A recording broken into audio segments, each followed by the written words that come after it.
리얼미터 권순정 실장, 그것마저 알려주마. 안녕하십니까. 예.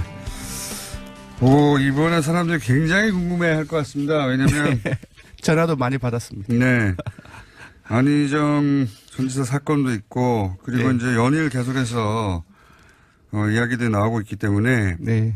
그것이 과연 대통령과 정당에, 특히 정당에. 네. 네. 대통령은 전체적인 이미지상 큰 결정들의 영향을 받지. 그렇죠. 네. 개별 네. 사건에 영향을 잘 안 받는 편인데. 네네. 일단 대통령부터 짚어볼까요? 그게 안희정 전 지사 예. 의혹이 아니죠, 이제. 사건이 터진 것은 5일입니다, 5일. 네, 맞습니다. 예. 예. 네, 일단 알려드리겠습니다. 이제 예. 문재인 대통령 국정수행 지지율을 먼저 보면은 소폭 하락했습니다. 0.9%포인트 하락해서 65.6%입니다. 3주 연속 65%선을 유지를 하고 있습니다. 예. 부정평가는 0.1%포인트 상승했습니다. 거의 비슷하죠. 29.4%입니다. 예. 그래서 일간으로 보면은, 특사단이 방북했던 날이 5일이었습니다. 예. 그러니까 금요일에 비해서 올랐습니다. 66.5%로. 예. 근데 6일 날 모든 이슈를 다 잡아먹었죠. 네. 안희정 스폭 확산이 되었고, 여기 63.9%로 이제 상당폭 하락을 했죠. 이제 3.5 남북 합의가 이제 공개가 되고 확산된 시점이 어제였습니다. 다시 올라갔군요. 예, 7일 날에는 66.7%로 다시 반등을 했습니다. 더불어민주당하고의 변화하고 거의 비슷한데요. 제가 봤을 때는 만약에 안희정 성폭행 의혹 사건이 터지지 않았다라고 한다면은 네. 상당폭 상승했을 것이다. 상승 모멘텀이었죠. 네. 특사단 방문하고 이런 네. 성과가 나오고 그렇습니다. 하면은 네. 지금 그러니까 특사단 방북 전의 지지율 정도라는 거잖아요. 그렇습니다. 네. 떨어졌다 다시 올라온. 네. 제가 봤을 때는 안보 문제가 어떤 지금에 있어서 크게 많은 상승 요인은 아니긴 하지만, 네. 이게 3호 남북 합의가 워낙 큰, 부분이 있기 때문에 적어도 한 2, 3%포인트는 상승하지 않을까 생각을 했었는데. 70%대로 올라갈 수도 있었던 모멘텀이었던 것 같은데 여하간 반감시켰다. 네. 어제 기준으로는 네. 66점. 궁금해하시는 분들이 이번에는 예. 굉장히 많을 것 같아서. 예, 어제 일간 기준으로는 66.7%가 나왔습니다. 대통령 지지율이 그렇고. 예. 사람들은 정당 지지율, 특히 기자들은 정당 지지율, 예, 지방선거에 정당 지지율에 미칠. 대해서 정말 예. 관심이 정말 많았는데요. 이게 과연 지방선거에 영향을 미칠 것인가 하는 관점에서 네. 굉장히 많은 분들이 관심을 가지겠죠. 풀어드리면은 제가 봤을 때는 생각보다 더불어민주당의 지지율의 하락폭이 크지 않았다. 2.4%포인트 하락한 47.6%입니다. 제가 말씀드렸다시피 저도 네. 이렇게 생각했거든요. 왜냐하면 물론 타격을 받지 않을 수는 없습니다. 네. 예. 상징적인 인물이고 네. 1, 2를 다투던 인물이고 그렇습니다. 개인적으로도 그렇고 이미지로도 그렇고 근데 네. 이게 정당에서 예를 들어서 당이 찻대기로 돈을 네. 받았다 하는 네. 문제하고는 다른 문제여서 그렇죠. 예, 어느 순간 개인적인 딱 문제가 있는 끊어지거든요. 거죠. 예. 네. 하지만 이 그래서 부분 같은 어떻게 경우는 했습니까? 예, 예. 추가적으로 민주당에서 이제 이러한 관련 어떤 의혹들이 터진다거나 네. 그리고 당의 대처가 지난번처럼 어떤 신속하고 강력한 대처가 없다고 한다면은 또 개인적인 문제이긴 하지만 영향이 없지 않을 수 없다라는 계속 질질질 생각이 듭니다. 끌었겠죠. 근데 이제 네. 그래서 지금 거의 2시간이 채 안 돼서 당 지도부가 제명 방침을 결의를 했잖아요. 이 부분이 상당히 하락폭을 줄이는데 크게 영향을 미친 것으로 보입니다. 그것도 영향을 미쳤고요. 네. 물론 이게 이제 이 뉴스가 정당하고 연결되어서 네. 결정을 못 하고 있다 당이. 네. 그럼 일주일 열흘 지나갔으면 타격을 계속 입었을 텐데. 네. 그렇습니다. 그 다음에 개인 문제로 선이 그어져 버린 측면이 좀 있습니다. 네, 그렇습니다. 자유한국당 지지율을 보면은 자유한국당도 빠졌습니다. 1.1%포인트 하락을 해서 18.6%입니다. 자유한국당은 제가 봤을 때는 지금 남북대화 국면에서 다른 프레임으로 계속적으로 공세적으로 나오고 있지 않습니까?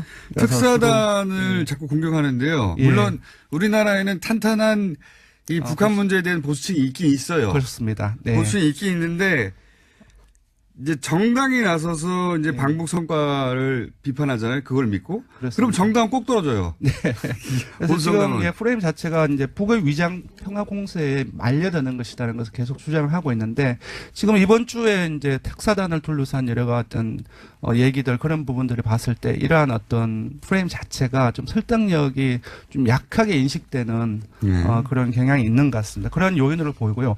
바른미래당이 오랜만에 이게 상승했습니다. 자유한국당은 예. 거꾸로 갔다는 거죠. 거꾸로. 그렇습니다. 예. 바른미래당은 창당 이후에 2주 연속 하락을 했거든요. 자유한국당도 제 말은 거꾸로. 예. 그러니까. 그렇죠. 하락을 했습니다. 예. 예. 안희정 의혹 다음날 올라갔는데 방북 특사단 방북에 대해서 이제 공격적으로 나온 그 다음날 17%로 떨어졌어요. 제일 맞습니다. 큰 폭으로. 17.4%로 떨어졌습니다. 네. 자, 여기서 빠진 표가 이제 바른미래당으로 간 것 같습니다. 맞습니다. 예. 지금 이제 더불어민주당하고 자유한국당의 일정 폭이 빠졌지 않습니까? 네. 이 두 빠진 것들이 바른미래당하고 정의당으로 간 것으로 세부 분석으로 나왔습니다. 바른미래당이 2주 연속 하락했는데요. 오래간만에 상승을 했습니다. 9.1%입니다. 2.3%포인트 상승했습니다. 네. 금방 말씀드린 것처럼 반사이익의 성격이 높고요. 정의당 역시 3주 연속 레름스가 이어졌거든요. 그래서 네. 4%대 초반으로 떨어졌는데 5.8%로 올랐습니다. 1.3%포인트 상승을 했고요.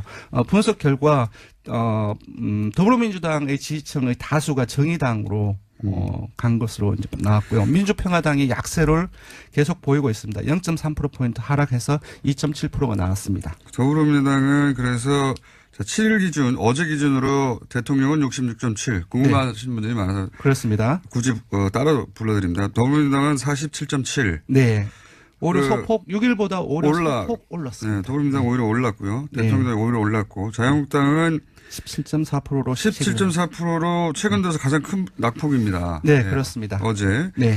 바른미래당은 여기 민주당과 한국당에서 떨어져 나오는 층이 2.3% 모였습니다. 네, 그렇습니다. 그래서 9.1%가 됐고 정의당도 역시 더불어민주당에서 떨어져 나온 지층이 모여서 한 5.8%까지 올라갔고요. 맞습니다. 지금 시간이 없기 때문에 빨리 넘어가면요. 이번 주 정도 TBS 의뢰로 이번 주 5일부터 7일까지 전국 19세 이상 1,502명을 대상으로 조사를 했습니다. 유무선 전화면 자동응답 혼용 방식으로 실시했고 표본오 전화는 95% 신뢰 수준 플러스 마이너스 2.5%포인트였습니다. 응답률은 5%였고요. 지금 현안 조사를 했습니다. 남북 합의가 워낙 컸기 때문에. 근데 이 남북 합의 내용을 몰라요. 아, 그렇습니다. 많은 분들이. 뉴스공장에서 계속 얘기하고, 뉴스공장에서 계속 얘기하고 있긴 한데. 네. 그 포탈을 보세요. 네. 합의 내용이 뭔지 자세히 해설하는 뉴스가 보이지 않아요. 육개항이고 이제 남북 정상회담뿐만 아니라 한라인에 남북 정상 간에 통화할 수 있는 것 그 부분도 크고 그리고 이제 비핵화 의지 확인했다는 부분도 상당히 컸는데 많이 안 알려져 있죠. 내용이 안 알려졌어요. 내용이. 그렇습니다. 네. 네. 자, 현안을 보면은 네. 이렇게 물었습니다. 한반도 남북 합의에 대해서 어떻게 생각을 하는지 물었는데 이제 두 개의 보기가 하나는 한반도 평화 정착과 대북 관계 발전의 중요한 전기이므로 긍정적으로 생각한다. 나머지 하나는 위장 평화. 일부 언론과 이제 네. 자유한국당을 중심으로 한 어떤 해석입니다. 설명입니다. 국제적 제재 모면을 위한 북한의 위장 평화 공세의 결과물이므로 부정적이다라고 두 개를 물었는데요. 긍정적이라는 응답이 60.3%가 나왔습니다. 부정적인 응답은 31.5%가 나왔고요. 한 2배 정도로 긍정적이 많이 나와서 대다수가 긍정을 하고 있다고 봐야 될 것 같습니다. 하지만 진영 간에 뚜렷하게 엇갈렸습니다. 그러니까 중도 진보하고 보수하고 상당히 반대로 나왔고요. 그리고 민주당, 정의당, 평화당하고 그리고 한국당과 바른미래당하고 이렇게 뚜렷하게 엇갈렸습니다. 알겠습니다. 근데 내용을 읽어주면 예를 네. 들어서 네. 남측에서 정상회담 한다든지 군사훈련 계속 하라고 한다든지 네. 핵은 포기할 수도 있다고 했다든지 구체적으로 물었으면 달라졌을 거예요. 수치가. 조금 달라졌을 수도 있는데 네, 내용을 몰라서. 안보 문제에 있어서 상당히 보수적으로 접근하는 유권자들 상당히 많고 기본적으로 있습니다. 네, 무당층을 보면은 부정적인 의견이 더 많습니다. 그러니까요. 정치적인 정치적인 관심이 적은 사람들이죠. 근데 그런 부분들을 감안을 했을 때 좀 지금 신중하게 접근을 하고 있지만 정부도 이제 민심 그런 부분을 생각했을 때 신중하게 관리가 들어가야 되지 않나 싶습니다. 알겠습니다. 6대3 정도 결과 나왔고요. 네, 남북 합의에 대한 국민인식은. 여기까지 하겠습니다. 네. 이건 조사 기회가 필요 없나요? 예, 필요 없습니다. 네. 자, 지금까지 리얼미터 권순정 실장이었습니다. 감사합니다. 고맙습니다.